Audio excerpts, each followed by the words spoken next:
What's going on, everyone? Came across an article that I thought was worth talking through titled Six Wrong Lessons for Taiwan from the War in Ukraine. It was published on November 2nd, 2022 in Foreign Policy, and I'll put a link to the article in the video description below. I really like this article. I think whether you agree with everything this guy says or not, it's a conversation worth having. It's diving into these topics and thinking about them that makes us stronger and gives us the potential to improve as a military and as a nation. So interested to hear your feedback on some of his thoughts here. Diving right in, number one, and this might be my favorite one of all of them, no, there are no game-changing weapon systems. He talks about Stingers, Javelins, Bayraktar TB2 drones, and HIMARS. He says the danger of this supposed lesson is that it emphasizes the importance of new technologies over training, innovative operational concepts, and getting force structure right. Ukraine was able to turn the war around not because of some innate technological quantity of any single weapon system, but because of its ability to effectively integrate individual weapons into what are known as combined arms operations. He continues, these are coordinated actions by various units on the battlefield. For example, the reason why some TB2 UAVs can still successfully operate over the battlefield is because HIMARS strikes destroyed Russian command and control nodes and radar systems. This created gaps in the Russians' air and missile defense umbrellas that Ukrainian operators could exploit with TB2s. I really like him starting out with this miracle weapon, super weapon, because we as people are always kind of looking for that, right? The simple solution, the one thing that's going to turn the tide of a war or anything. And we've seen that a couple times. He calls out the great examples, Javelins, Stingers, Bayraktars, and HIMARS. Each one of those at various times has been pinned as like the thing that's going to change the war. And I think he does a good job in this article laying out that it's not that one thing, it's that thing tied into a larger system. Number two, it is too early to say that the defense will dominate in a future great power war. Russia's failure in Ukraine has also helped feed the narrative that the battlefield in a future great power war will be dominated by the defense. In other words, attacking the enemy's front line will be disproportionately more difficult than defending it. That's nothing new. Historically, that's been the case. The defender has an advantage. But he continues, however, there are important qualifications. First, the ongoing offense-defense debate primarily pertains to the ground domain. Air and sea combat, for example, are more fluid. As the Ukrainians' recent successful ground offensive around Kharkiv showed, an attacking force better trained in combined arms maneuvers than the defender can still achieve success and seize large chunks of territory. The defense may very well dominate phases of a great power war between the United States and China over Taiwan on the ground, but to win, ground forces will eventually need to go on the offense, and the side that is more capable of executing combined arms maneuvers will likely prevail during such operations. So 2 points already, and he's already hit on combined arms operations in each of them.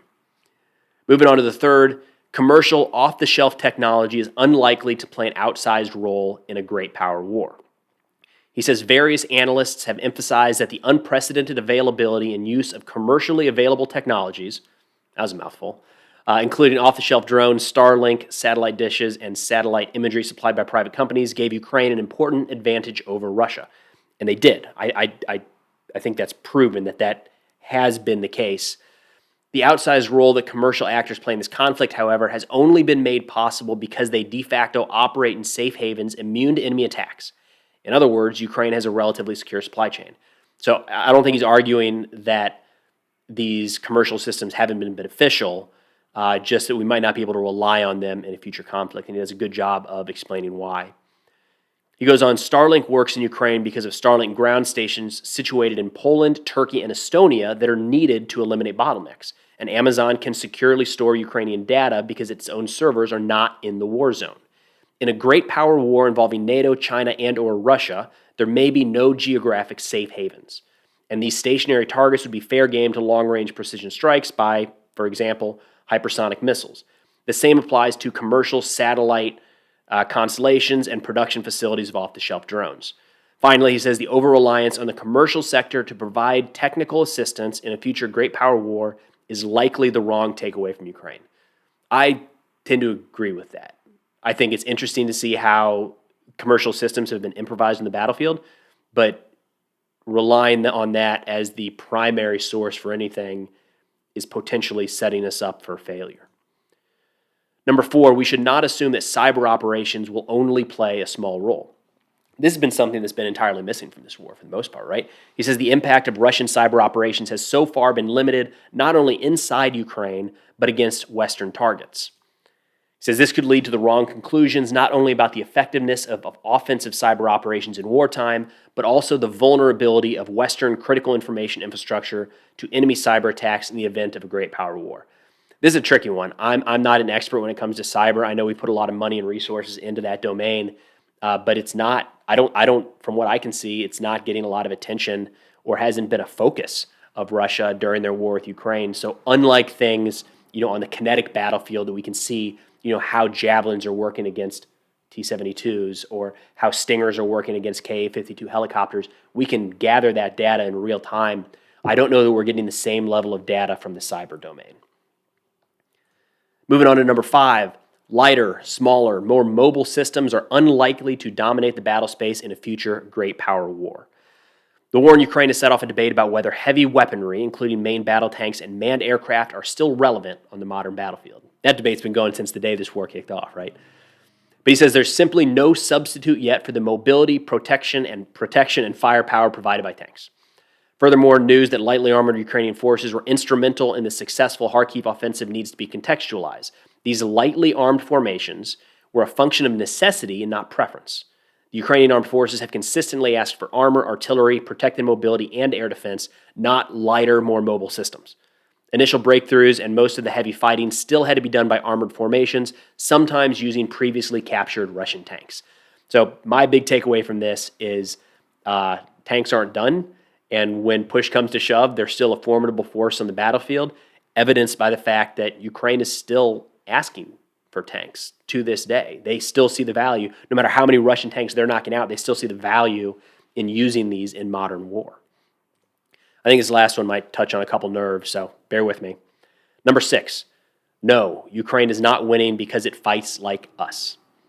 One popular narrative about the ongoing fight in Ukraine is that the Ukrainian armed forces are winning because they adopted NATO standards during years of NATO training. This included building and empowering a professional corps of non-commissioned officers, as well as adopting a decentralized Western command philosophy known as mission command. He continues, NATO training has especially been credited for giving Ukrainian soldiers an advantage during the first days of the war, as they set up decentralized, flexible defense that did not need rigid top-down commands from higher levels to act, unlike the Russian side. All right, before I get into the touchy part here, I agree that was 100% an advantage on the Ukrainian side early in the war. Russia was waiting for commands from their higher-ups, and Ukrainian territorial defense units, civilians, mobilized personnel, military, police, everybody was acting. There were a lot of people acting on their own initiative, and it overpowered the Russians in a lot of places. Here we go. This is the part that I think, this was interesting. This is some I would say, news to me, but not something I've been especially read up on. We'll dive in. He says, quote, "This, however, is not borne out by the reality of the war. Ukraine continues to struggle to build a professional non-commissioned officer corps. There are ongoing issues with retention, professional development, and adequate pay. Furthermore, as other analysts have noted, after years of fighting the Russians in the Donbass, NATO trainers often learn more from Ukrainian soldiers than the other way around." I don't know about the inner workings of the Ukrainian military. So take that with a grain of salt. That's something I have to dive into further. It does make sense that NATO forces are learning from the Ukrainians that are engaged in an active war. So that's not crazy that NATO troops are actually picking up from the Ukrainians rather than the other way around. He wraps up this portion of his 6th bullet by saying, "The use of mission command philosophy across the Ukrainian armed forces could also not be verified from a recent research trip I took to Ukraine." It's one man's view, keep that in mind. "Rather, there appears to be confusion between traditional Ukrainian bottom-up improvisation in the armed forces, often poorly coordinated with higher command, and the contours of a mission command style philosophy. A talent for improvisation does not imply the adoption of NATO standards. What's more, a key role in stemming the Russian advance in the early days of the war was played by volunteer units with no NATO training whatsoever at enormous personal sacrifice." That wraps up his 6 points here on the lessons that we should not take away from the war in Ukraine. Again, I'll post a link to this article in the description below. Interested in your thoughts? What do you agree with? What do you disagree with? Is he at least on the right track? Again, I'll say my point of view is so long as we're having this conversation, it's a net positive. But that'll do it for now. We'll see y'all next time.